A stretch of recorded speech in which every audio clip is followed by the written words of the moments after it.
menjadi moderator pada sesi kali ini yang akan membahas topik diseminasi budaya positif. Sebelum kita memulai, izinkan saya untuk menyampaikan penghargaan dan rasa terima kasih atas kehadiran Bapak dan Ibu Guru di ruangan ini. Sebagai pembuka, mari kita membacakan doa bersama-sama dengan membacakan doa Al-Fatihah di dalam hati. Doa dimulai.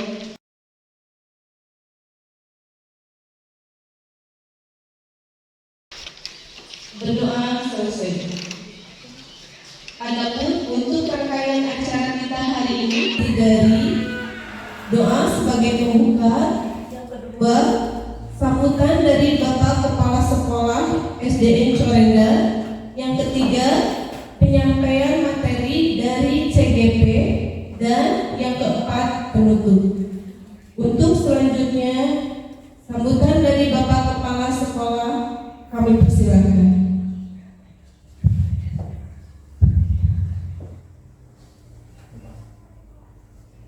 Assalamualaikum warahmatullahi wabarakatuh.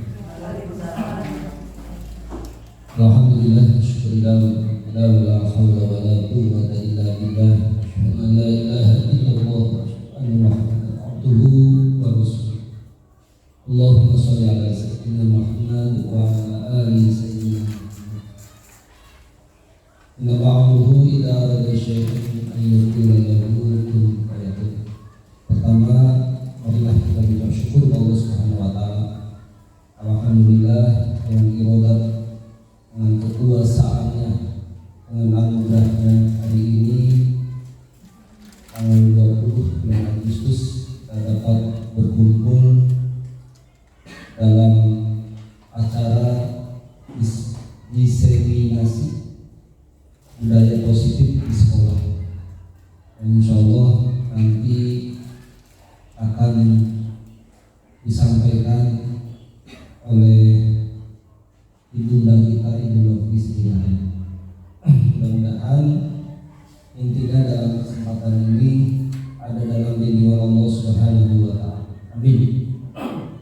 Salawat dan salam tak lupa marilah kita panjatkan, kita limpahkan kepada junjungan kita, yaitu Nabi Muhammad SAW.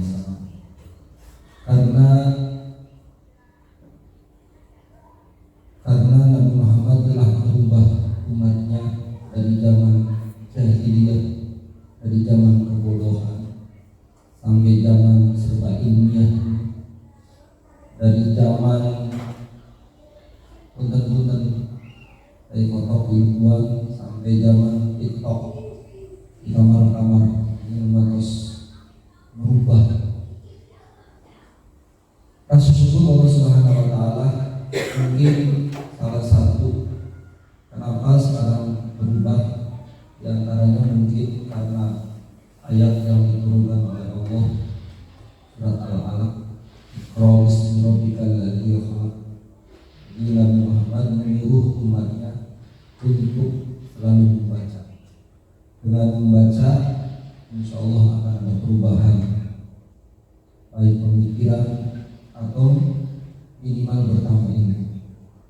Dan sekarang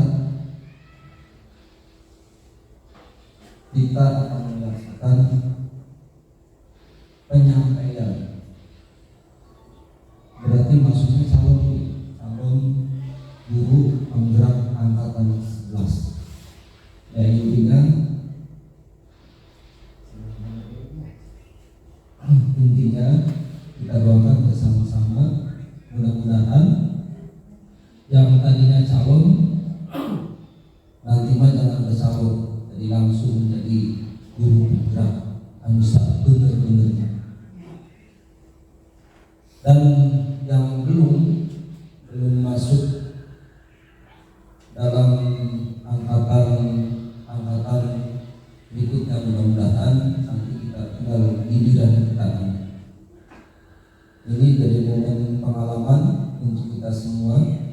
Jadi bahasa sekolah kita itu nombor di ke baru masri dan terus saya berpengalaman. Jadi kita tinggal bekerja minimal ditimba ilmu dituntut ilmu. Alhamdulillah sekarang di kecamatan itu khusus SD Sorenda ada perwakilan. Mudah-mudahan nanti ilmu yang didapat oleh Ibu Novi bisa ditularkan, hanya sekedar dipungkul, tapi ilmu bisa ditularkan ke orang. Ibu-ibu hadirin dan saya hormati khusus Ibu Novi, sekali lagi doa terbaik untuk Ibu Novi, mudah-mudahan lancar, sukses, dan apa yang diharapkan cepat selesai, dimudahkan segala urusan. Tadi dalam ayat imam ma'amuru ila syai'an yaqula lahu kun fayakun, di ada kata kun fayakun, kalau kata Allah jadi insya Allah. Tetap manusia cuma ukur dharma ikhtiar harus, artinya tidak mungkin mempunyai ilmu, tidak mungkin mempunyai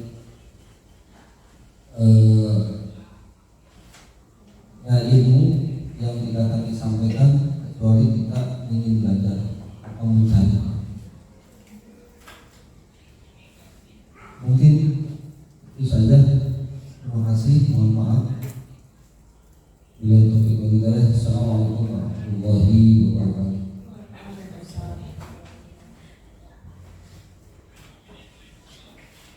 Beliau ucapkan terima kasih pada Bapak Kepala Sekolah yang bersedia memberikan sambutan dan arahannya.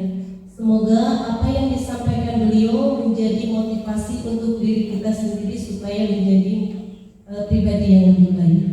Sampai pada acara inti, yaitu diseminasi budaya positif yang akan dibawakan oleh CGP Angkatan 11 Novi Sri Rahayu dari SDN Sorenda. Waktu dan tempat kami persilakan.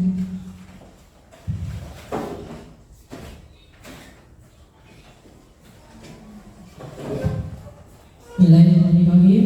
Assalamualaikum warahmatullahi wabarakatuh. Pertama-tama marilah kita panjatkan puji syukur kehadirat Allah Subhanahu wa taala karena atas berkat rahmat dan hidayahnya kita bisa berkumpul di sini bersilaturahmi untuk mengadakan diseminasi budaya positif di sekolah. Salawat serta salam lupa kita selalu curahkan kepada junjungan kita Nabi besar Muhammad SAW, pada para keluarganya, para sahabatnya, serta sampai kepada kita yang taat pada ajaran agamanya hingga akhir zaman. Amin ya rabbal alamin. Bapak Kepala Sekolah SDN Sorenda yang saya hormati, Bapak Ibu guru yang saya hormati, pada kesempatan ini yang pertama izinkan saya untuk berdiri sini bukan maksud untuk mengajari, tapi kita berdiskusi bersama untuk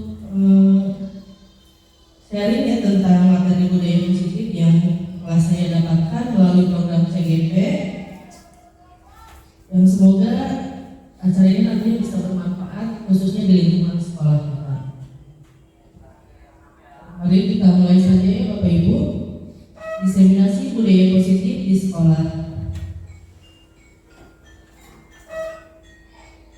Ki Hajar Dewantara mengumpamakan sekolah sebagai sebuah ladang tempat persemaian bibit. Agar bibit bisa berkembang secara maksimal, maka petani dapat memperbaiki kondisi tanah, memelihara bibit tanaman, memberi pupuk dan air, membasmi ulat-ulat atau jamur-jamur yang mengganggu hidup bibit tanaman dan sebagainya. Dari uraian tersebut kita dapat memahami bahwa sekolah itu diibaratkan sebagai tanah tempat untuk bercocok tanam, sehingga guru harus mengusahakan sekolah menjadi lingkungan yang menyenangkan, menjaga dan melindungi murid dari hal-hal yang tidak baik. Dengan demikian, karakter murid tumbuh dengan baik sesuai dengan profil pelajar Pancasila.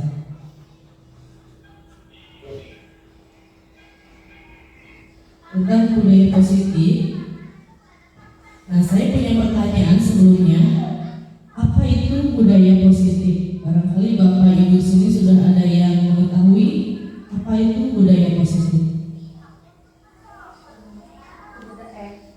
Kebiasaan-kebiasaan yang baik. Kebiasaan-kebiasaan yang baik. Bapak Ibu yang lainnya? Ada lagi? Sama? Kan ada kata positif nih, jadi sesuatu yang baik ya. Nah, apakah di sekolah kita sudah tercipta budaya positif? Sudah. Ya, contohnya apa? Datang kepada salam. Langsung datang tepat waktu, apalagi bersalam, mengucapkan salam ketika bertemu. Ya. Jadi memang di sekolah kita juga sudah dibiasakan ya beberapa sikap budaya positif. Nah, budaya positif ini merupakan perwujudan dari nilai-nilai kebajikan atau keyakinan universal yang diterapkan di sekolah. Selama ini barangkali kita sebagai guru merasa berkewajiban untuk mengontrol perilaku siswa agar memiliki perilaku sesuai yang guru harapkan. Perwujudannya, guru sering memberikan hukuman kepada siswa yang melakukan kesalahan dan memberikan imbalan atau penghargaan terhadap perbuatan baik yang dilakukan oleh siswa. Nah, adapun konsep-konsep inti dalam budaya positif ini yaitu ada disiplin positif, nilai-nilai kebajikan, teori motivasi perilaku manusia, hukuman dan penghargaan, keyakinan kelas, kebutuhan dasar manusia, 5 posisi kontrol, dan segitiga restitusi. Barangkali ada yang sudah mendengar materi-materi ini? Atau baru sekarang? Baru.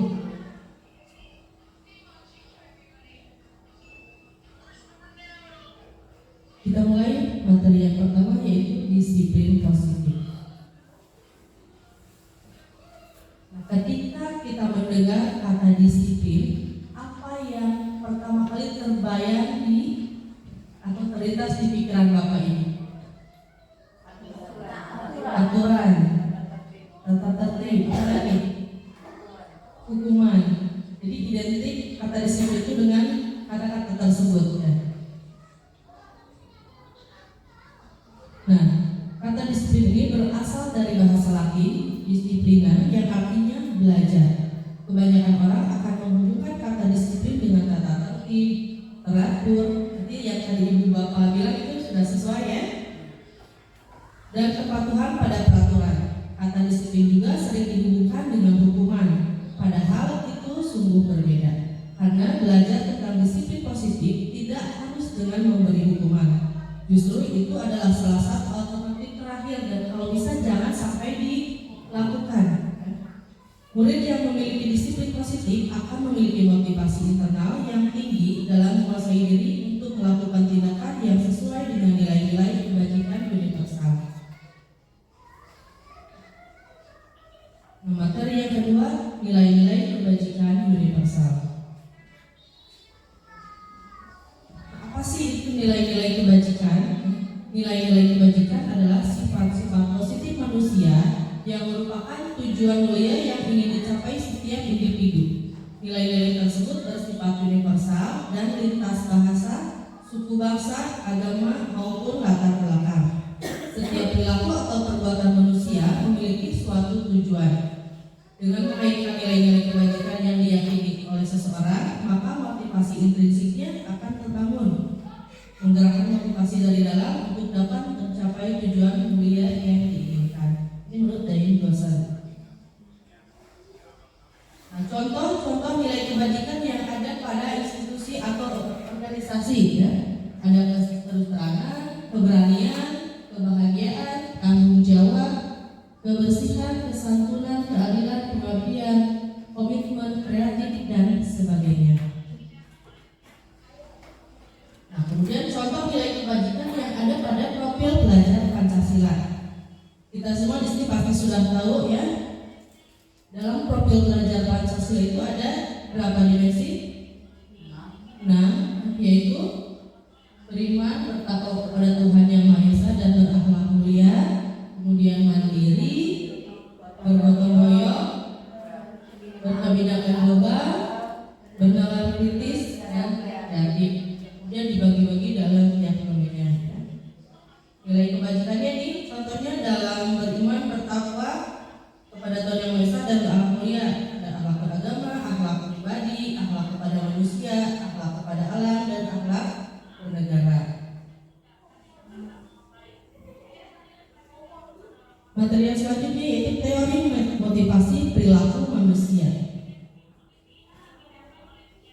sebagai seorang guru, saat Anda hadir mengajar di kelas tepat waktu, motivasi apa yang mendasari tindakan Anda? Jadi motivasi itu kan ada dua macam ya, ada motivasi internal atau dari dalam diri, ada juga motivasi eksternal dari lingkungan mungkin ya, atau dari orang lain. Nah, yang tadi saya tanyakan sebagai seorang guru, saat Anda hadir mengajar di kelas tepat waktu, motivasi apakah yang mendasari tindakan Anda?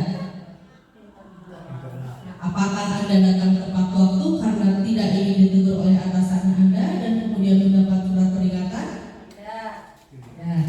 Atau Anda ingin mendapatkan pujian dari atasan Anda dan mendapat penghargaan sebagai karyawan atau guru berprestasi? Atau Anda ingin menjadi orang yang menghargai waktu, menghargai diri Anda sendiri sebagai teladan bagi murid-murid Anda, karena Anda percaya tindakan Anda sebagai guru akan dicontoh oleh murid Anda.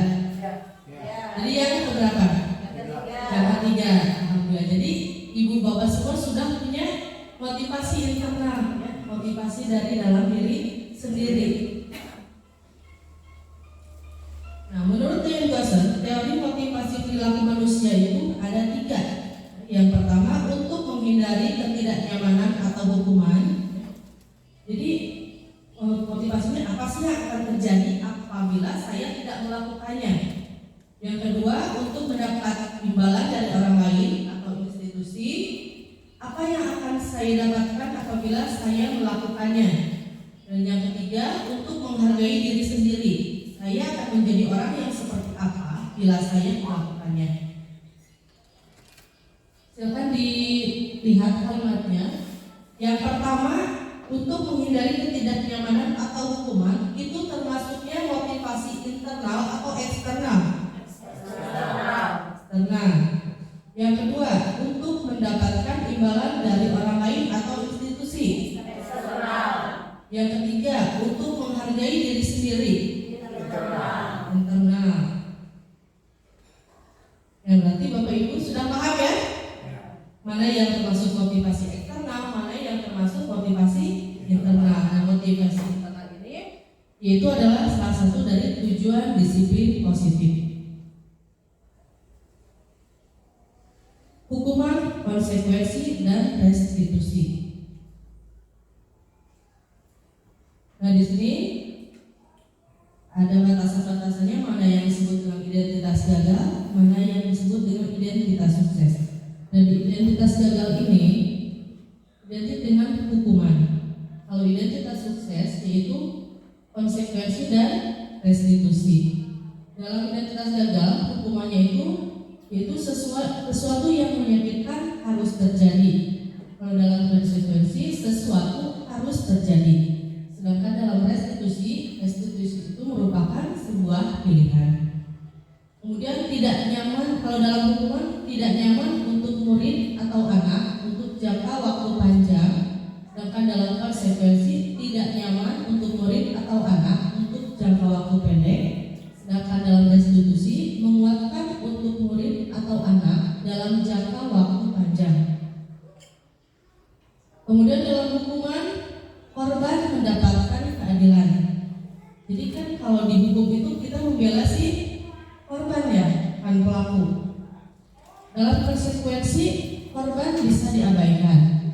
Sedangkan dalam restitusi, korban itu akan mendapatkan ganti. Kemudian murid atau anak akan tersakiti kalau dalam hukuman.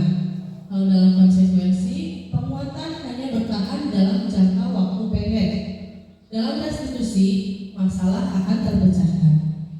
Kemudian dalam hukuman, sistem tidak akan berjalan bila murid tidak takut. Jadi kan kita memberikan hukuman salah satunya supaya anak takut terhadap kita, ya, terhadap seorang guru. Ya. Kemudian dalam konsekuensi memerlukan monitoring dan supervisi terus-menerus dari guru. Dalam restitusi, murid belajar bertanggung jawab untuk perilakunya. Kalau dalam restitusi, jadi setelah anak berbuat salah, jadi dia harus bisa untuk memperbaiki kesalahannya dan mempertanggungjawabkan kesalahannya. Kemudian berlaku hanya pada sebuah institusi atau tidak berlanjut pada kehidupan nyata, yaitu untuk hukuman. Kemudian untuk konsekuensinya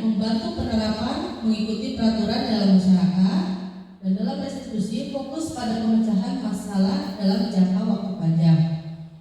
Kemudian identitas gagal dalam hukuman peraturannya adalah kamu harus mengerjakan apa yang diperintahkan. Dalam konsekuensi ditanya apa sih peraturannya, mampukah kamu melakukannya? Kemudian ada ucapan terima kasih. Dalam restitusi kita harus melewati beberapa tahap ya. Di antaranya kalimat-kalimatnya yang bisa kita ucapkan itu apa yang kamu yakini, apa yang bisa kamu lakukan untuk memperbaiki masalah ini. Kemudian ada murid atau anak membenci peraturan. Jadi karena peraturan itu dibuat tidak sesuai dengan kesepakatan, maka anak mungkin ada yang tidak setuju dengan peraturan tersebut. Kemudian dalam konsekuensi murid atau anak menghormati peraturan. Dan dalam restitusi murid atau anak menghormati dirinya dan orang lain. Jadi itu sudah timbul kesadaran dari dalam dirinya sendiri. Nah, di sini ada beberapa pertanyaan. Silakan Bapak Ibu dijawab ya sesuai dengan yang tadi, termasuk hukuman atau konsekuensi. Ya. Kalimat yang pertama, mencatat 100 kali di dalam buku kalimat, saya tidak akan terlambat lagi karena terlambat ke sekolah. Termasuk hukuman atau konsekuensi? Hukuman. Kemudian lari mengelilingi lapangan basket 2 kali karena terlambat hadir di sekolah. Hukuman. Murid diminta untuk push up 15 kali karena tidak menggunakan masker ke sekolah. Hukuman. Menggantikan kertas tugas teman yang telah dicoret-coret. Konsekuensi. Membersihkan tumpahan air di meja tulis karena tersenggol pada saat belajar. Konsekuensi. Murid disuruh untuk mengenakan sepatu seharian, melepas sepatu seharian di sekolah karena tidak menggunakan sepatu warna hitam. Hukuman. Kemudian lari mengelilingi lapangan basket 2 kali karena terlambat 10 menit untuk pelajaran PJOK. Konsekuensi. Mari kita lihat ya jawaban Bapak Ibu sudah sesuai atau belum. Nah ini ya. Yang pertama mencatat 100 kali termasuk hukuman. Lari mengelilingi lapangan basket 2 kali termasuk hukuman. Murid diminta untuk push up 15 kali tidak menggunakan masker termasuk hukuman. Menggantikan kertas tugas teman yang tercoret-coret itu konsekuensi. Membersihkan tumpahan air di meja tulis karena tersenggol saat belajar itu konsekuensi. Murid disuruh untuk mengenakan sepatu seharian di sekolah karena tidak menggunakan sepatu hitam itu hukuman. Dan lari mengelilingi lapangan basket 2 kali karena terlambat 10 menit untuk belajar PJOK itu konsekuensi. Kira-kira Bapak Ibu bisa membedakan tidak? Kenapa yang ini termasuk hukuman, yang lain termasuk konsekuensi? Ada yang bisa menjelaskan? Kalau hukuman cenderung sebagai peringatan untuk yang melanggar itu.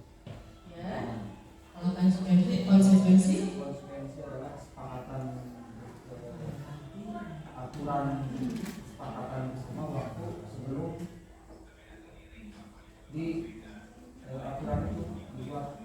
Baik, terima kasih Bapak yang telah menyampaikan tanggapannya. Jadi kita bisa lihat dari dampaknya ya. Kalau hukuman itu dampaknya menyakiti ya, menyakiti anak. Atau mungkin kalau dari kalimat yang murid disuruh untuk tidak mengenakan sepatu seharian di sekolah karena tidak mengenakan sepatu. Kira-kira apa yang anak rasakan? Kalau tidak mengenakan sepatu sedangkan yang lain mengenakan sepatu. Nah itu ya, anak bisa malu. Kemudian yang lainnya bisa tersakiti ya, itu dampaknya berarti itu hukuman. Kalau konsekuensi yaitu biasanya itu timbul dari kesadaran diri sendiri atau mungkin refleks juga tadi menggantikan kertas tugas teman yang tadi coret-coret ya, dia tiba-tiba ibu saya ganti. Jadi ada kesadaran dari dalam dirinya sendiri. Mengerti sampai sini Bapak Ibu?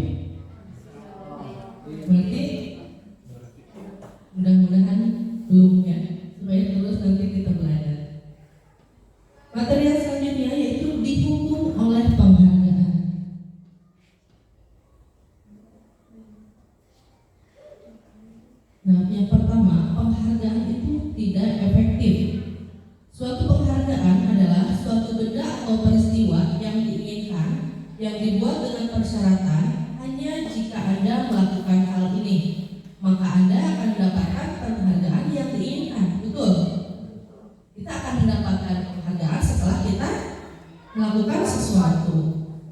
Jika saya mengharapkan suatu penghargaan dan tidak mendapatkannya, maka saya akan kecewa dan berkecil hati, serta kemungkinan lain kali saya tidak akan berusaha keras sebelumnya. Betul? Jadi ketika kita sudah berharap saya akan mendapatkannya, tapi tidak didapatkan, maka pasti akan timbul rasa kecewa dalam diri kita. Ya. Sudah pernah merasakannya, Bapak Ibu? Sudah, termasuk saya juga. Ya. Kemudian jika kita memberikan seseorang suatu penghargaan untuk melakukan sesuatu, maka kita harus terus-menerus memberikan penghargaan itu. Jika kita ingin hal tersebut meneruskan perilaku yang kita inginkan. Betul. Kita contohkan ya, maaf ya Pak Alam. Kan sering kita bahas itu ya, ketika senang, setelah senang, apa dikasih? Hadiah, kasih es krim, kasih uang. Pada suatu hari Jumat, Pak Alam tidak ada. Apa yang terjadi? Anak-anak kecewa. Anak-anak kecewa. Karena tidak dapat hadiahnya. Iya, senangnya leha-leha. Pas saya dengar sendiri anak yang di belakang bilang, nggak ada Pak Alam. Terus saya tanya, memang ini kenapa kalau tidak ada Pak Alam? Kalian ingin dapat hadiah? Enggak Bu, kata mereka. Tapi kan kita juga tahu kan, kenapa mereka bicara seperti itu. Karena mereka mengharapkan penghargaan. Makanya saya sering diskusi juga, mulai sekarang jangan dibiasakan. Ya. Salah satu tujuannya ini, ya, penghargaan itu tidak efektif. Yang kedua, penghargaan itu merusak hubungan. Ketika seorang diberi penghargaan atau dipuji di depan orang banyak, maka yang lain akan merasa iri dan sebagian dari mereka akan tidak menyukai orang yang diberikan penghargaan tersebut. Jadi ketika ada anak yang kita puji, mungkin ada anak lain yang cemburu, iri kenapa dia dipuji sedangkan saya tidak. Ya. Kemudian jika seorang guru sering memberikan penghargaan kepada murid-muridnya, besar kemungkinan murid-muridnya termotivasi hanya untuk menyenangkan gurunya. Mereka tidak akan bersikap jujur kepada guru tersebut. Kemudian penghargaan menciptakan persaingan di dalam kelas, dan persaingan itu menciptakan kecemasan. Jadi anak yang tidak bisa untuk melakukan sesuatu pasti akan merasa cemas. Saya nggak bisa, saya takut nggak bisa. Pasti timbul kecemasan itu dari diri anak. Ya. Mereka yang percaya bahwa mereka tidak memiliki kesempatan untuk mendapatkan penghargaan, mungkin saja akan berhenti untuk mencoba. Yang ketiga, penghargaan itu menghukum. Bapak Ibu sudah paham? Penghargaan itu menghukum. Kira-kira seperti apa itu? Diberikan penghargaan tapi bisa menghukum. Jadi penghargaan itu menghukum mereka yang tidak mendapatkan penghargaan. Contohnya ya, dalam sistem ranking. Makanya di kurikulum sekarang kan tidak boleh ya ada lagi sistem ranking. Mereka yang mendapatkan ranking kedua akan merasa paling dihukum. Kenapa? Karena ternyata ada yang lebih baik dari saya. Ya. Kemarin terjadi juga di sekolah kita yang biasanya ranking 1, tiba-tiba dia ranking 2, nangis kan? Itu bisa menghukum. Ya. Kemudian memberikan penghargaan dan hukuman adalah hal yang sama, karena keduanya mencoba mengendalikan perilaku seseorang. Jadi perilakunya itu tidak jujur, ya, berkaitan dengan tadi tidak jujur karena yang pertama ingin mendapatkan penghargaan, yang kedua takut untuk dihukum. Ya. Karena orang pada dasarnya tidak suka dikendalikan, dalam jangka waktu lama penghargaan akan terlihat sebagai hukuman. Jika suatu penghargaan diharapkan, namun Anda tidak mendapatkannya, maka Anda akan merasa dihukum. Keyakinan kelas. Materi selanjutnya keyakinan kelas.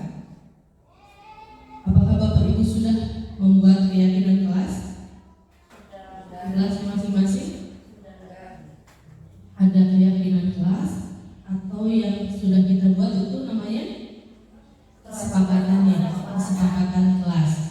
Kita lihat dulu ya dari lingkaran ini. Jadi yang pertama itu sebelum kita membuat keyakinan kelas, kita selalu membuat apa? Lingkaran yang Paling kecil, peraturan peraturan kelas. Ketika membuat peraturan kelas, biasanya itu dibuat searah. Ya, jadi guru yang buat, siswa yang harus melaksanakan. Ternyata peraturan kelas itu tidak efektif. Kemudian peraturan kelas itu kita rubah menjadi keyakinan kelas. Nah, keyakinan kelas ini dibuat bersama-sama antara guru dengan siswa. Jadi keyakinan apa yang harus dimiliki oleh setiap anak di kelas. Nah, nanti ini hubungannya dengan nilai-nilai kebajikan. Kemudian setelah membuat keyakinan kelas, maka akan tercipta lingkungan yang positif. Karena anak-anak sudah melaksanakan keyakinan kelas mereka masing-masing, maka akan timbul lingkungan yang positif. Setelah lingkungan positif, maka akan terjadilah budaya positif.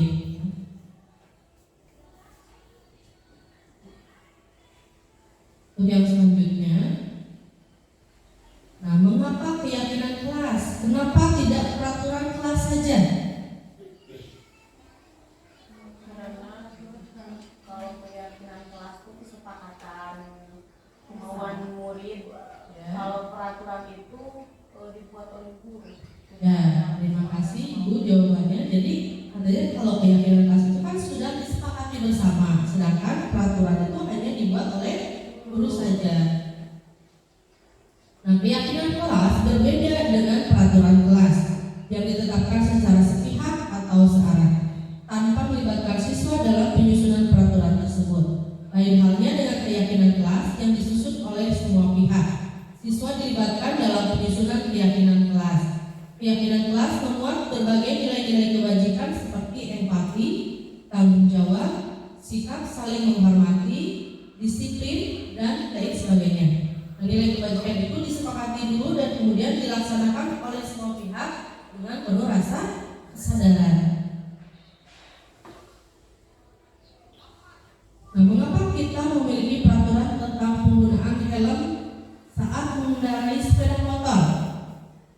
Bapak Ibu suka pakai helm kalau berkendara? Suka. Nah, kenapa? Bapak Ibu pakai helm saat berkendara? Takut hilang, untuk keselamatan, takut polisi. Kalau ada polisi baru pakai helm. Nah, kemudian mengapa ada peraturan dilarang merokok di sekolah? Polusi, merusak pernapasan. Nah, jadi kenapa ya tadi menggunakan helm saat berkendara? Jadi kalau motivasinya itu dari dalam diri sendiri, yang kita pikirkan bukan karena takut polisi, takut ketilang, tapi karena tadi keselamatan. Jadi kita meyakini adanya nilai kebajikan yaitu keselamatan. Kalau sudah diyakini hal itu, maka kesadaran diri itu sudah timbul, jadi bukan lagi karena takut polisi, takut ditilang. Ya. Kemudian kenapa ada peraturan dilarang merokok? Tadi sudah ada yang menjawab, hubungannya dengan kesehatan. Ya. Nah, nilai-nilai keselamatan atau kesehatan itulah yang kita sebut dengan keyakinan. Keyakinan yaitu nilai-nilai kebajikan universal yang disepakati secara tersirat dan tersurat, lepas dari latar belakang suku, negara, bahasa maupun agama. Murid-murid pun demikian, mereka perlu mendengarkan dan memahami arti sesungguhnya tentang peraturan-peraturan yang diberikan, apa nilai-nilai kebajikan di balik peraturan tersebut dan apa tujuannya. Nah, keyakinan kelas. Setiap tindakan atau perilaku yang kita lakukan di dalam kelas dapat menentukan terciptanya sebuah lingkungan positif. Perilaku warga kelas tersebut menjadi sebuah kebiasaan yang akhirnya membentuk sebuah budaya positif. Dalam mewujudkan perilaku warga sekolah yang memiliki budaya positif, hal pertama perlu diciptakan dan disepakati adalah keyakinan atau prinsip-prinsip dasar bersama di antara para warga kelas untuk mendapatkan nilai-nilai kebajikan yang telah disepakati bersama. Suatu keyakinan akan lebih memotivasi seseorang dari dalam atau memotivasi secara intrinsik. Seseorang akan lebih tergerak dan bersemangat untuk menjalankan keyakinannya daripada hanya sekedar mengikuti serangkaian peraturan yang mengatur mereka harus berlaku begini atau begitu, yang membuat ketidaknyamanan dan keterpaksaan. Keyakinan kelas merupakan metode untuk menimbulkan kembali disiplin positif yang didasari oleh motivasi dari dalam diri melalui proses curah pendapat yang akhirnya akan disepakati bersama.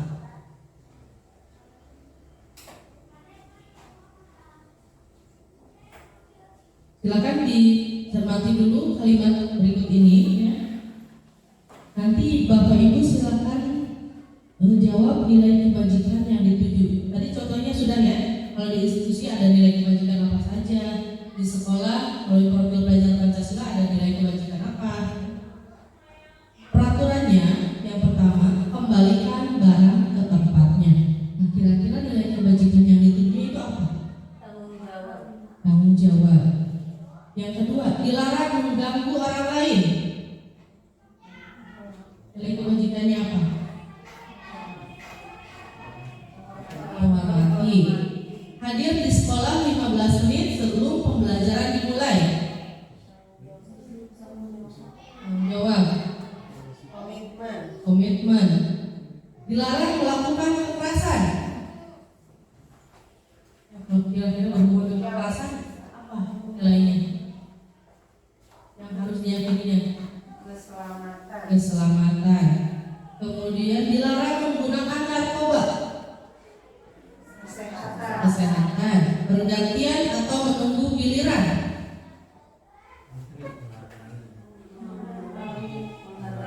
Saling menghargai. Kita lihat jawabannya.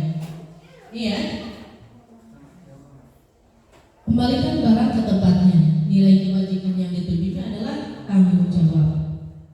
Dilarang mengganggu orang lain, menghormati orang lain atau saling menghormati. Kemudian hadir di sekolah 15 menit sebelum pembelajaran dimulai, menghormati orang lain dan komitmen. Dilarang melakukan kekerasan, itu keselamatan. Dilarang menggunakan narkoba, kesehatan dan keselamatan. Bergantian atau menunggu giliran, menghormati orang lain dan bersabar. Nah, pembentukan keyakinan kelas.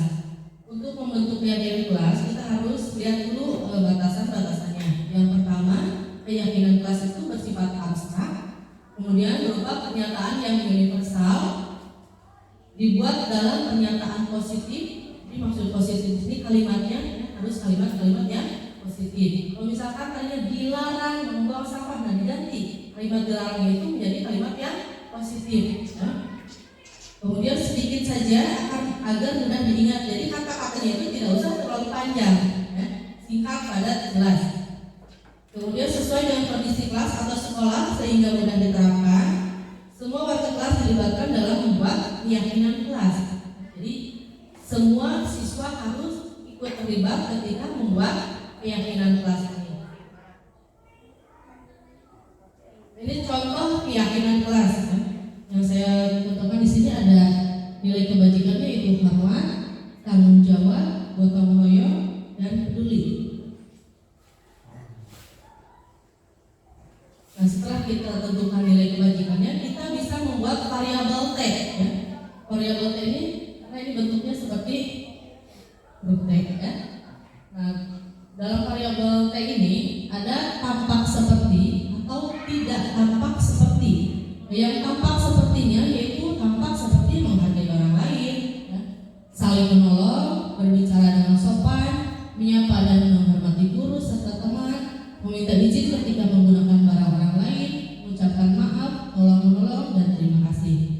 Sedangkan tidak tampak sepertinya yaitu tidak menghargai orang lain, tidak suka menolong, berbicara kasar, tidak menyapa guru dan teman, tidak meminta izin saat menggunakan barang milik orang lain, dan tidak mengucapkan maaf, tolong, dan terima kasih.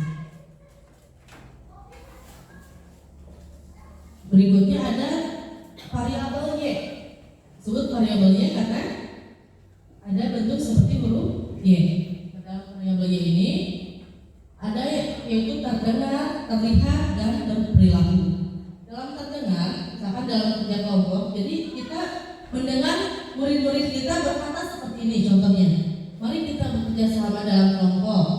Ayo kita berbagi tugas secara adil. Mari saling membantu dan berbagi jika ada yang kesulitan. Jadi kita mendengar siswa kita berbicara seperti itu. Kemudian yang terlihatnya yaitu kita melihat anak-anak kita bekerja sama saat mengerjakan tugas kelompok, saling membantu teman yang kesulitan, kemudian menyampaikan pendapat dengan sopan. Sedangkan berperilakunya yaitu mereka berkolaborasi dengan penuh tanggung jawab, menghargai orang lain, bergotong royong, dan berbicara dengan sopan. Nah, variabel T dan Y ini bisa ditambahkan atau dibuat samping keyakinan kelasnya. Nah, kalau tugas guru dan peserta didik sudah dibuat belum? Jadi selain ada keyakinan kelas, kita juga bisa membuat tugas guru dan peserta didik. Tentunya berdasarkan kesepakatan ya, antara guru dengan siswanya. Contohnya di sini tugas guru mengajar dan mendidik, memfasilitasi belajar murid, melatih keterampilan peserta didik, membimbing perilaku peserta didik dan sekolah, memotivasi peserta didik, melakukan refleksi dan memberikan umpan balik, menindaklanjuti hasil umpan balik, umpan balik pembelajaran, memberi nilai dan mengatur peserta didik. Sedangkan tugas peserta didik diantaranya, ya, contohnya melaksanakan keyakinan kelas, belajar dengan giat, tertib dan tekun, menghormati guru dan teman, mengerjakan tugas dengan sungguh-sungguh dan penuh tanggung jawab, aktif mengikuti pembelajaran. Ini juga bisa ditambahkan di samping keyakinan kelas yang bisa ditempelkan. Sampai sini dulu. Ada yang mau ditanyakan? Lanjut dulu. Lanjut dulu ya. Materi yang berikutnya yaitu kebutuhan dasar manusia. Kebutuhan dasar manusia, seluruh tindakan manusia memiliki tujuan tertentu. Semua yang kita lakukan adalah usaha terbaik kita untuk mendapatkan apa yang kita inginkan. Ketika kita mendapatkan apa yang kita inginkan, sebetulnya saat itu kita sedang memenuhi satu atau lebih dari satu kebutuhan dasar kita. Jadi ada 5 jenis kebutuhan dasar manusia ya. Ada survival atau bertahan hidup, love and belonging, kasih sayang, rasa diterima, kemudian power atau pengusaha, yang keempat freedom atau kebebasan, dan yang kelima fun atau kesenangan. Kebutuhan untuk bertahan hidup yaitu kebutuhan yang bersifat fisiologis untuk bertahan hidup, misalnya kesehatan, rumah, dan makanan, berarti kebutuhan primer juga ya. Kemudian cinta dan kasih sayang itu kebutuhan untuk memberi dan menerima rasa kasih sayang, dan kebutuhan untuk merasa menjadi bagian dari suatu kelompok. Jadi mereka merasa diterima ketika mereka diakui dalam sebuah kelompok atau komunitas. Yang ketiga, kekuasaan atau power. Kebutuhan ini meliputi keinginan untuk dianggap berharga, bisa membuat perbedaan, bisa membuat pencapaian, kompeten, diakui, dihormati. Ini meliputi self esteem dan keinginan untuk meninggalkan pengaruh. Yang keempat, kebebasan atau freedom. Kebutuhan akan kemandirian, otonomi, memiliki pilihan dan mampu mengendalikan arah hidup seseorang. Anak-anak dengan kebutuhan kebebasan yang tinggi menginginkan pilihan. Mereka perlu belajar bergerak, suka mencoba-coba, tidak terlalu terpengaruh oleh orang lain, dan senang mencoba hal baru dan menarik. Yang kelima, kesenangan, yaitu kebutuhan untuk mencari kesenangan, bermain dan tertawa. Anak-anak dengan kebutuhan dasar kesenangan yang tinggi biasanya ingin menikmati apa yang dilakukan. Mereka juga punya konsentrasi yang tinggi. Mari kita lihat ya contoh analisis kasus berikut. Tahun ini Dimas genap berusia 17 tahun. Ia senang sekali ketika ayahnya mulai mengajarkan cara menyetir mobil. Setiap akhir pekan ia berlatih menyetir. Ia terlihat senang sekali berlatih sampai akhirnya ia bisa menyetir mobil dengan baik dan lancar. Ketika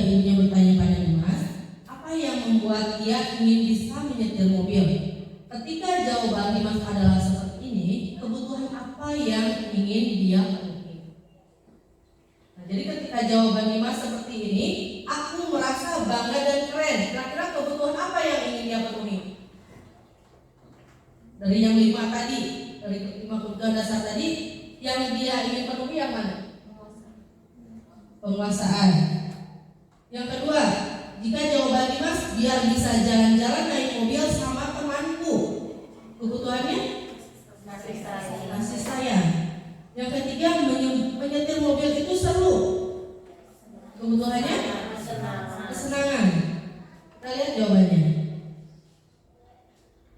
Nah ini ya, jadi tadi sudah betul jawaban Bapak Ibu ya. Aku merasa bangga dan keren, berarti kebutuhan dasar yang ingin dia penuhi adalah penguasaan. Biar bisa jalan-jalan naik mobil sama temanku, tuh kebutuhannya kasih sayang dan rasa diterima. Menyetir mobil itu seru. Kebutuhan yang ingin dia penuhi adalah kesenangan. Nah, apa yang terjadi apabila salah satu atau beberapa kebutuhan dasar anak tidak terpenuhi? Dari 5 kebutuhan dasar yang tadi, bila ada satu atau beberapa yang tidak terpenuhi, kira-kira apa yang akan terjadi pada anak? Sedih, kecewa. Nah, ketika seorang murid melakukan suatu perbuatan yang bertentangan dengan nilai-nilai kebajikan atau melanggar peraturan atau keyakinan kelas, hal itu sebenarnya dikarenakan mereka gagal untuk memenuhi kebutuhan dasar mereka sebagai manusia. Jadi mungkin mereka akan berperilaku yang tidak sesuai dengan keyakinan, ya. Karena kebutuhan dasarnya ada yang tidak terpenuhi. Materi yang selanjutnya yaitu 5 posisi kontrol. Nah, 5 posisi kontrol kita sebagai guru, ada sebagai penghukum, yang kedua pembuat rasa bersalah, yang ketiga sebagai teman, yang keempat sebagai pemantau, dan yang kelima sebagai manajer.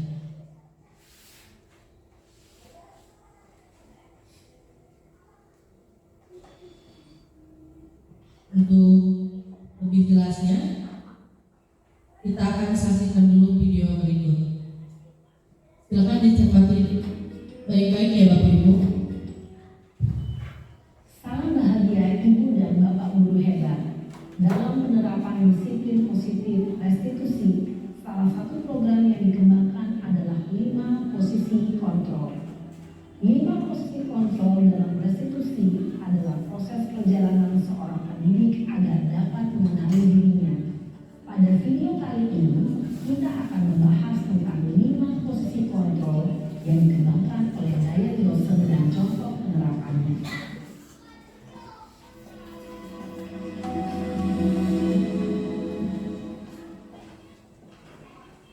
Posisi kontrol itu adalah 1. Posisi penghukum, 2.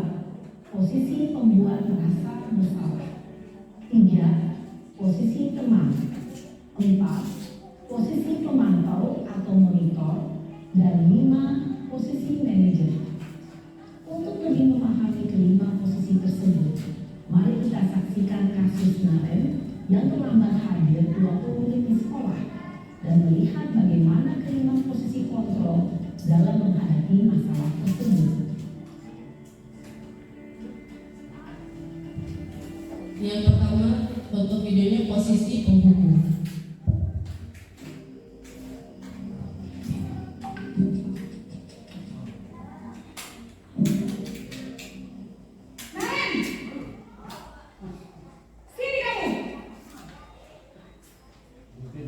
Selamat pagi Bu. Selalu terlambat. Kamu deh, pasti terlambat. Maaf Bu, saya Apa? Apa coba? Alasan kamu apa lagi? Kapan sih kamu tidak terlambat? Malas sekali ya kamu jadi anak. saya Dasar malas. Gak kapok-kapok sih kamu. Sudah berapa kali terlambat? Sana, kamu keliling lapangan basket 2 kali. kenapa saya harus ke lapangan basket Bu? Kenapa? Kamu melawan ibu. Berani-beraninya jawab. Sudah terlambat, masih berani jawab pula. Sekarang, keliling lapangan basket 5 kali sekalian. Biar kapok. Cepat. Pergi sana ke lapangan basket. Posisi penghukum itu biasanya berbicara dengan nada tinggi, menghardik, menunjuk-nunjuk, menyakiti, dan menghukum. Hukuman bisa berupa fisik maupun psikis. Ibu dan bapak guru hebat. Dampak yang terjadi pada murid ketika guru berada pada posisi penghukum adalah murid cenderung akan memberontak, bahkan menyimpan dendam.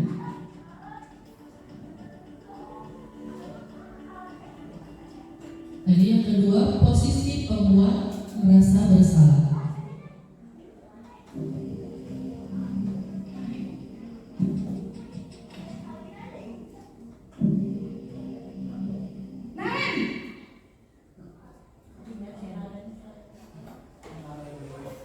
Pagi Bu. Naren, kamu kenapa terlambat lagi, nak? Ya Tuhan, Naren. Kamu senang ya bikinku susah ya? Kalau kamu terlambat lagi, nanti ibu yang ditegur bapak kepala sekolah, nak. Disangka ibu tidak bisa membina kamu. Duh, gimana ini? Maaf Bu. Duh, Gusti Naren. Kamu suka ya kalau ibu ditegur bapak kepala sekolah? Terus, sekarang ibu harus tulis apa yang di buku absen? Ini kamu sudah sering terlambat loh. Ibu harus apa coba? Maaf Bu. Maaf sekali. Ya sudah, lain kali jangan bikin ibu susah lagi ya nak ya. Ibu tidak akan kuat lagi kalau kamu gini terus. Bisa jantungan kalau ibu ditegur bapak kepala sekolah. Sana cepat kelas. Maaf ya Bu. Maaf sekali. Jadi bisa dilihat juga dari kata-katanya ya. Posisi pembuat rasa bersalah berbicara dengan nada tenang, cenderung lembut, namun kata-kata yang diutarakan membuat murid merasa menjadi orang yang gagal, memandang buruk dirinya sendiri, merasa tidak berharga, dan tidak sanggup membahagiakan orang lain. Ketika guru mengambil posisi pembuat rasa bersalah, murid akan menganggap dirinya yang bersalah dan ia akan menyimpan emosi negatif tersebut di dalam dirinya.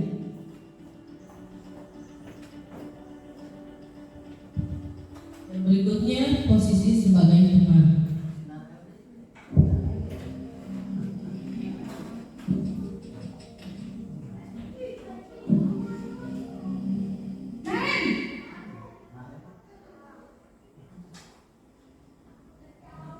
Selamat pagi Bu. Wah, sudah jam berapa ini nak? Terlambat lagi ya sayang. Iya Bu. Habis ibu saya lupa bangunkan saya Bu. Kamu malah menyalahkan ibu kamu. Kamu bukannya anak yang larinya paling kencang. Kok terlambat sih? Iya Bu. Saya memang terlambat bangun tadi. Jadi biarpun saya lari kencang, tetap gak kekencang Bu. Ya sudah sana, nanti lain kali larinya lebih kencang lagi ya. Biar gak terlambat lagi. Bikin seneng ibu demi ibu. Bisa kan? Bisa lah Bu. Ya sudah sana masuk kelas. Ibu beresin urusan absen kamu. Kamu ini ada-ada saja. Dalam posisi teman, guru berbicara dengan nada suara ramah, akrab, cenderung bersenda gurau untuk menjaga suasana tetap santai. Murid akan merasa senang, aman, dan akrab dengan guru. Identitas yang tercipta adalah identitas sukses atau berhasil. Namun, ini diingat, karena ini masih dorongan eksternal, maka ada faktor ketergantungan dari murid kepada orang tertentu. Di sini guru absennya, sehingga di lain waktu murid bisa berperilaku baik, namun hanya pada orang-orang tertentu saja. Yang keempat, posisi pemantau atau monitor.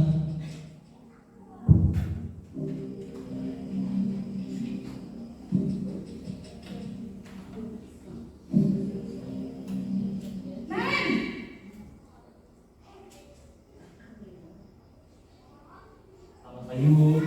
Naren,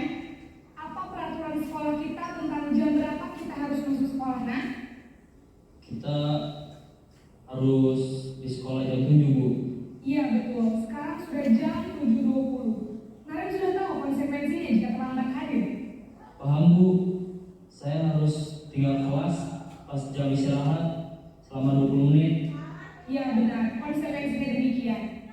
Jadi nanti jam 9.30 pas istirahat, kamu harus tinggal di kelas, kerjakan tugas tambahan untuk ketertinggalan kamu, ya?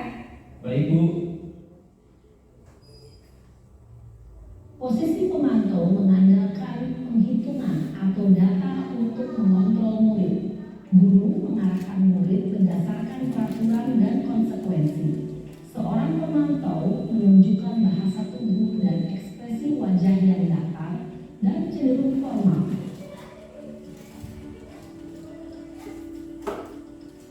Dan yang kelima adalah posisi sebagai manajer.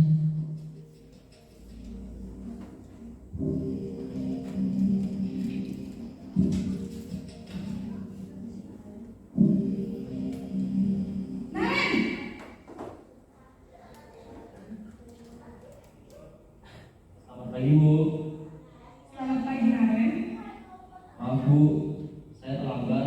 Iya, sekolah masuknya jam 7, sekarang sudah jam 7.20. Jadi sekarang bagaimana ini Naren? Maaf Bu, saya lupa tahu alarm saya semalam. Baiklah, menurut kamu, keyakinan sekolah yang mana yang perlu kamu tingkatkan? Menghargai diri sendiri dan orang lain mungkin ya Bu. Setuju. Jadi, apakah Naren meyakini prinsip saling menghormati tersebut? Iya Bu, saya meyakininya. Apakah Naren bersedia memperbaiki masalah keterlambatan ini? Bersedia Bu. Bagaimana kamu akan memperbaiki masalah keterlambatan ini? Saya akan coba untuk tidak lupa menyetel alarm saya Bu. Baik, kalau Naren lupa menyetel alarm di rumah, ada orang yang kira-kira bisa bantu mengingatkan tidak? Ada Bu, kakak saya, Kak Emma. Ada lagi selain Kak Emma? Selain Kak Emma, ada ibu saya. Baik, jadi yang mengingatkan Naren adalah Kak Emma dan ibu kamu ya? Kira-kira akan mulai set alarm kapan nih Naren? Setelah pulang sekolah, akan segera saya lakukan. Baik, jadi Naren akan setel alarm untuk bangun besok pagi dan akan diingatkan oleh kakak dan ibunda Naren ya. Ada lagi yang mungkin perlu dilakukan Naren agar tidak terlambat bangun lagi. Tidak ada Bu. Baik Naren, terima kasih untuk kerjasama kamu. Sekarang kamu perlu kembali ke kelas untuk belajar. Baik Bu, terima kasih. Posisi manajer adalah posisi kontrol yang disarankan untuk membimbing murid memiliki sikap disiplin yang positif, yaitu murid yang mandiri, bertanggung jawab, dan dapat memecahkan masalah. Tujuan dari posisi ini adalah agar murid dapat berefleksi atas tindakannya. Guru akan membantu terus memberikan pertanyaan-pertanyaan bermakna, sehingga membuat murid dapat belajar dari kesalahannya dan mencari sebuah solusi untuk menyelesaikannya. Ibu dan Bapak guru hebat, setelah mengamati adegan ke-5 posisi kontrol tadi, kira-kira posisi mana yang paling ideal? Nah Bapak Ibu, setelah menyaksikan video tersebut, sudah terbayang Sudah. dari posisi kontrol dari kelima yang tadi, manakah posisi kontrol yang paling ideal yang harus dimiliki oleh guru?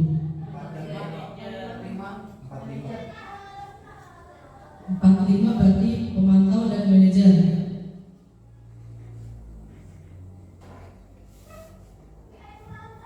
Coba kita lihat tugas berikutnya ya.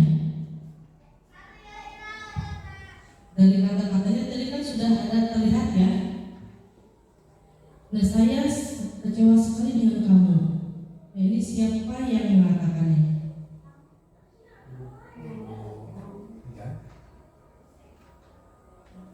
Dari posisi yang tadi. Sebagai apa? Merasa bersalah. Kamu tidak pernah benar melakukannya. Ayolah lakukan demi ibu atau bapak. Apakah kamu mau mendapatkan stiker bintang hari ini? Maksudnya? Mantap. Bagaimana kamu bisa menyelesaikan masalah ini? Kamu selalu yang paling terakhir. Membuat rasa bersalah. Nih ya jawabannya.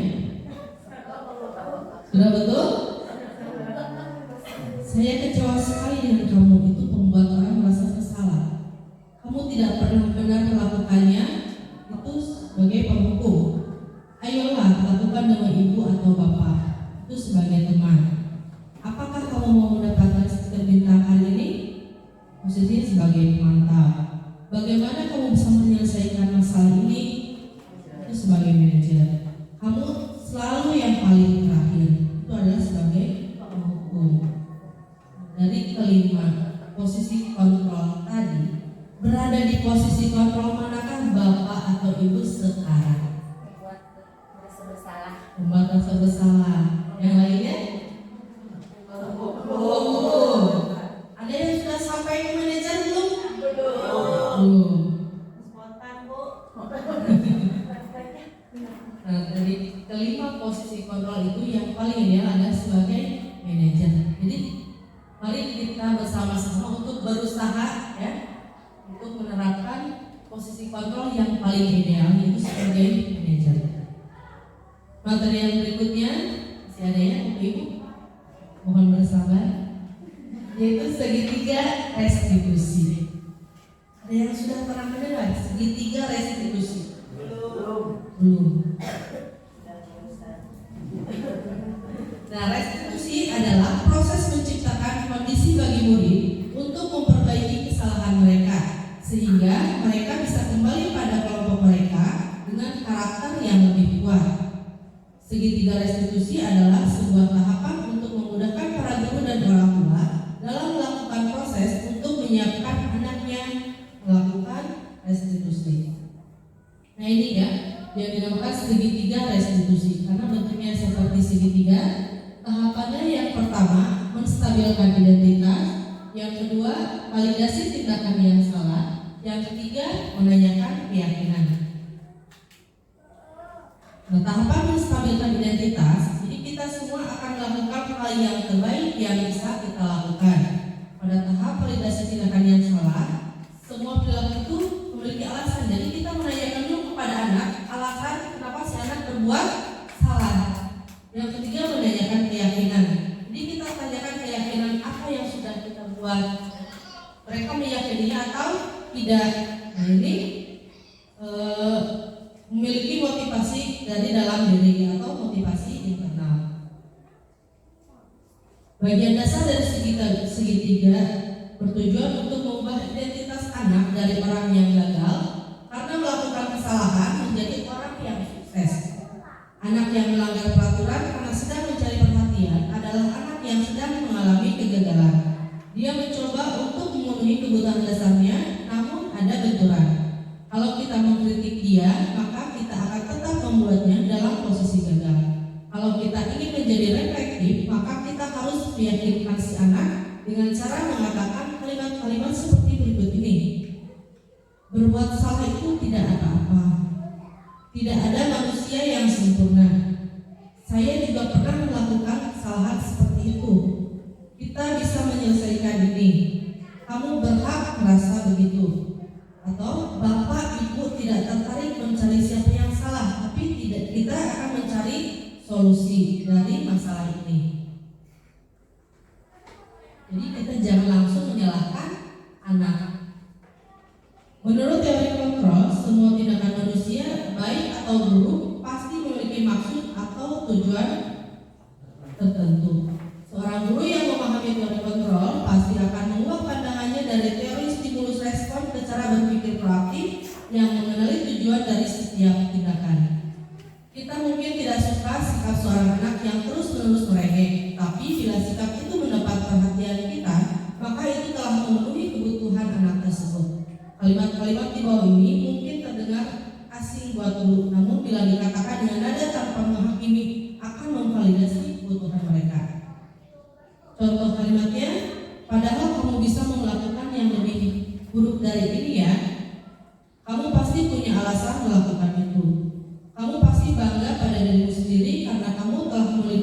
sesuatu yang penting buatmu. Kamu boleh mempertahankan sikap itu, tapi kamu harus menambahkan sikap yang baru. Tahapan yang ketiga yaitu menanyakan keyakinan. Teori kontrol menyatakan bahwa kita pada dasarnya termotivasi secara internal ketika identitas sukses telah tercapai dan jika laku yang salah telah divalidasi, maka anak akan siap untuk dihubungkan dengan nilai-nilai yang dia percaya dan berpindah menjadi orang yang dia inginkan. Pertanyaan-pertanyaan di bawah ini menghubungkan keyakinan anak dengan keyakinan kelas atau keluarga. Apa yang kita percaya sebagai kelas atau keluarga? Apa nilai-nilai umum yang telah kita sepakati? Apa bayangan kita sebagai kelas yang ideal? Atau kamu mau jadi orang yang seperti apa? Nah, ciri-ciri dari restitusi yaitu restitusi bukan menebus kesalahan, tapi untuk belajar dari kesalahan. Restitusi memperbaiki hubungan. Restitusi adalah tawaran, bukan paksaan. Restitusi menuntut untuk melihat ke dalam diri. Restitusi mencari kebutuhan dasar yang mendasari tindakan. Restitusi adalah cara yang paling baik. Restitusi fokus pada karakter, bukan tindakan. Restitusi menguatkan. Restitusi fokus pada solusi. Jadi bukan mencari akar permasalahan, tapi solusinya. Kemudian restitusi mengembalikan murid yang berbuat salah pada kelompoknya. Nah, berikut ada contoh dari penerapan segitiga restitusi yang sudah saya lakukan sebelumnya. Salam Risma, silakan duduk. Risma tahu tidak kenapa ibu panggil kamu ke sini? Boleh ibu tahu alasannya kenapa kamu tidak mengumpulkan tugas? Semalam aku tidur ketinggalan rumah. Risma, semua orang pasti pernah berbuat kesalahan, termasuk ibu. Tapi setiap kesalahan pasti ada alasannya. Menurut kamu, kenapa buku pelajaran sampai ketinggalan di rumah?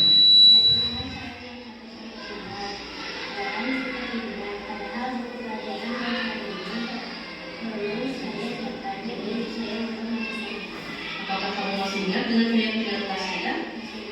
Kalau kamu masih ingat, apa yang kamu lakukan itu sudah sesuai dengan keyakinan kelas kita atau belum? Nah, kamu sudah tahu kalau itu belum sesuai. Keyakinan apa yang tidak sesuai dengan keyakinan kelas kita? Berarti kamu sudah tahu kalau itu tidak sesuai dengan keyakinan kelas kita. Lalu, solusi apa yang kamu tawarkan untuk memperbaiki kesalahan?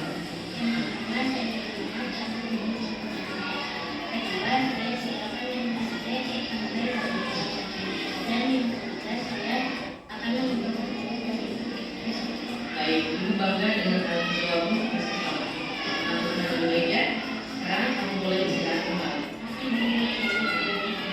Salam.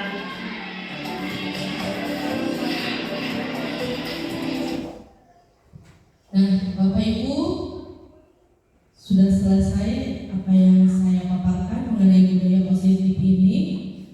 Sebelum kita tutup sesi diskusi ini, barangkali ada yang mau ditanyakan dari Bapak Ibu, silakan.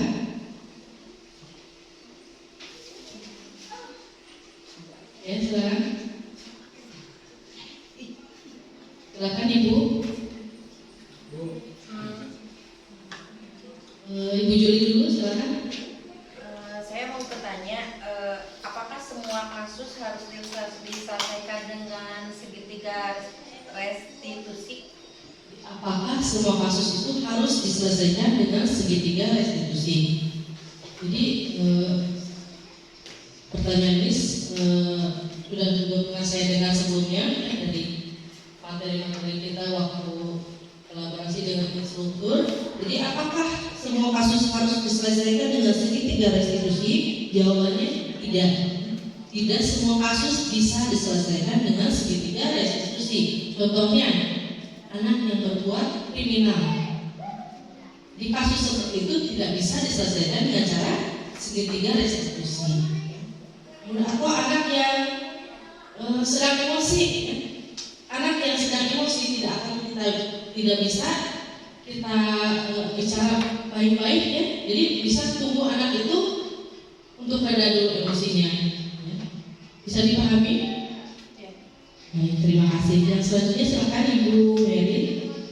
Bagaimana cara untuk membiasakan budaya positif? Bagaimana cara untuk Membiasakan membiasakan budaya positif? Nah, tentunya untuk menanamkan budaya positif ini bukan sesuatu hal yang mudah ya, yang instan, tapi kita bisa terus-menerus untuk menanamkannya, melakukan komitmen tersebut ya.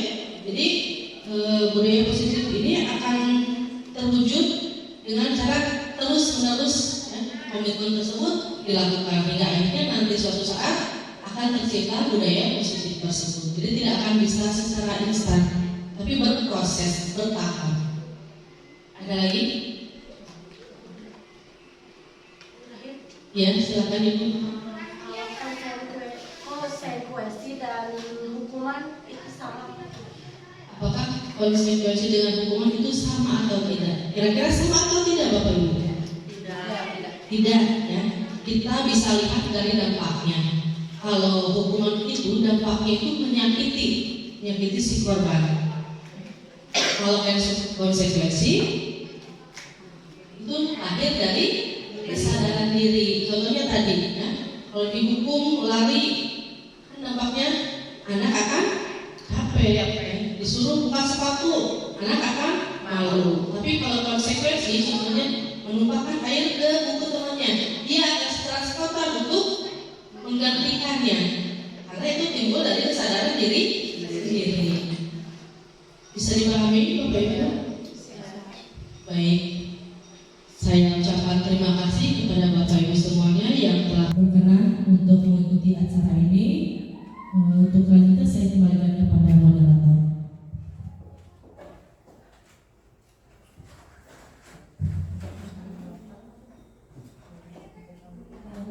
Saya ucapkan terima kasih kepada pemateri yang telah memberikan materinya yang begitu sangat jelas ya Bapak Ibu.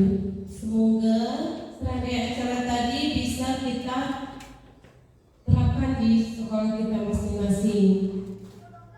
Karena sekarang sudah berakhir dan waktunya sudah selesai, acara ini kita tutup dengan ucapan hamdalah. Alhamdulillahirabbil alamin. Terima kasih dan mohon maaf atas segala kekurangan. Wassalamualaikum warahmatullahi wabarakatuh.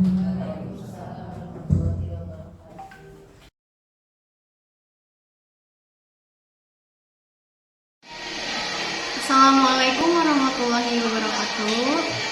Nama saya Meli Supriyati. Saya rekan Bu Novi di SDN Calenda.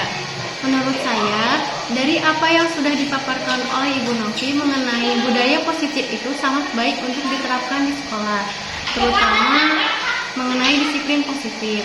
Jadi disiplin di sekolah kami sebenarnya sudah mulai dibiasakan, tetapi itu masih timbul karena faktor eksternal. Diseminasi ini juga kami menjadi tahu posisi kontrol mana yang seharusnya terapkan. Mudah-mudahan kita semua bisa menjalankannya dengan baik agar tercipta lingkungan budaya positif. Hanya itu yang dapat saya sampaikan. Wassalamualaikum warahmatullahi wabarakatuh.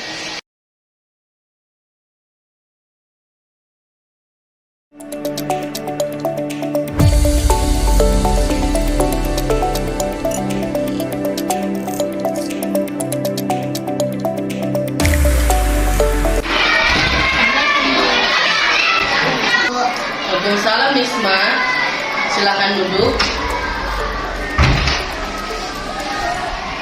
Misma tahu tidak kenapa ibu panggil kamu ke sini? Mungkin karena saya tidak mengumpulkan tugas.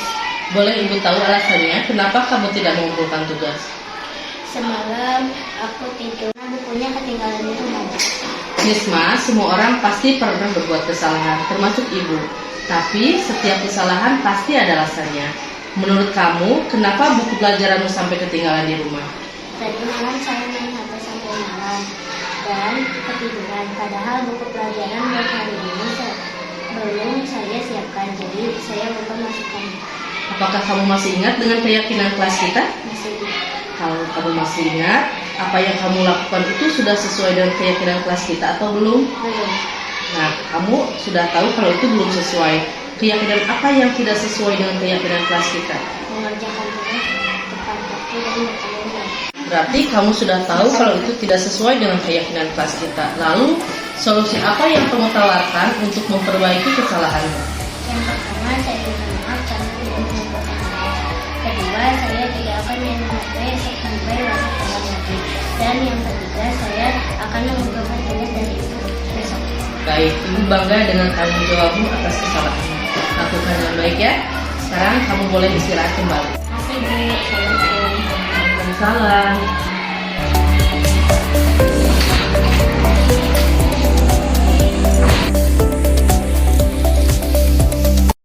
Assalamualaikum Bu. Waalaikumsalam.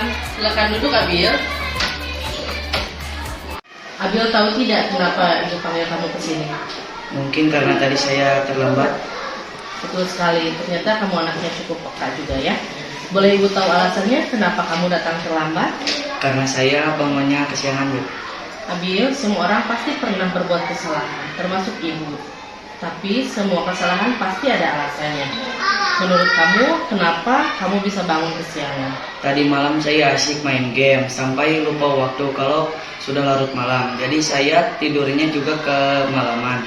Ketika sudah pagi waktunya bangun, saya masih ngantuk, jadi tidur lagi. Apakah kamu masih ingat dengan keyakinan kelas kita? Masih Bu. Kalau kamu masih ingat dengan keyakinan kelas kita, apakah yang kamu lakukan itu sudah sesuai atau belum dengan keyakinan kelas kita? Belum. Kalau belum, keyakinan apa yang tidak sesuai dengan perbuatanmu? Datang tepat waktu. Nah, berarti kamu sudah tahu bahwa itu tidak sesuai dengan keyakinan kelas kita. Lalu, solusi apa yang kamu tawarkan untuk memperbaiki kesalahan kamu? Yang pertama, saya minta maaf karena datang terlambat. Kedua, saya tidak akan main game sampai larut malam lagi. Dan yang ketiga, saya akan berusaha untuk bangun pagi-pagi agar tidak terlambat datang ke sekolah. Baik, Ibu bangga dengan tanggung jawab atas kesalahanmu.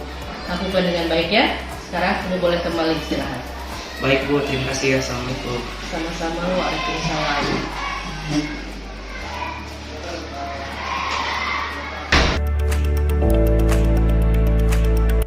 Saya setuju karena anak jika langsung diberikan hukuman akan menimbulkan rasa tertekan dan tidak mau sekolah.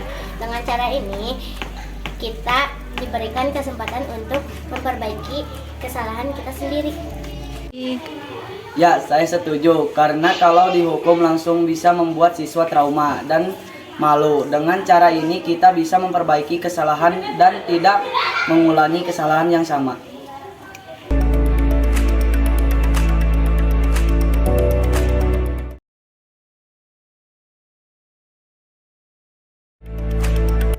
Saya setuju karena anak jika langsung diberikan hukuman akan menimbulkan rasa tertekan dan tidak mau sekolah.